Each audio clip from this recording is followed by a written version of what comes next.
او دویمه وظیفه چې وې زما په رزق کې برکت وي د ماښام مازنه په سورۃ الواقعه لوله. سورۃ الواقعه دا بنده غني کوي او بنده مالداري او د بنده په رزق کې برکت کوي.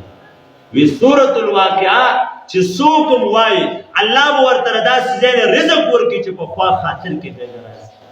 کو تر کور مشر پلار تعالی نه درځي نو ماشومان او زنانا جنکه هر وخت نن سبا ټول قرآن ویلي خپل لورانې کینوا خپل ماشومان کینوا هغې ته وایي شابه سورۃ الواقعه وګورئ. دا دنیا چلیږي په دې باندې.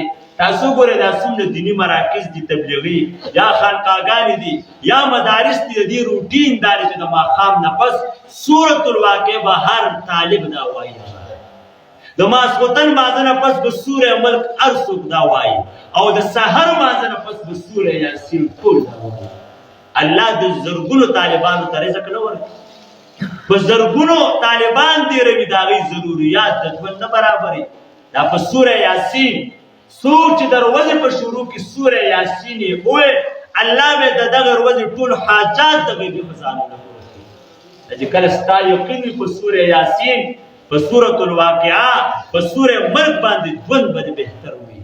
ژوند کې به منډې لږې وي او ژوند به پرسکون هغه تېرېږي. رب کریم جمال ممتاز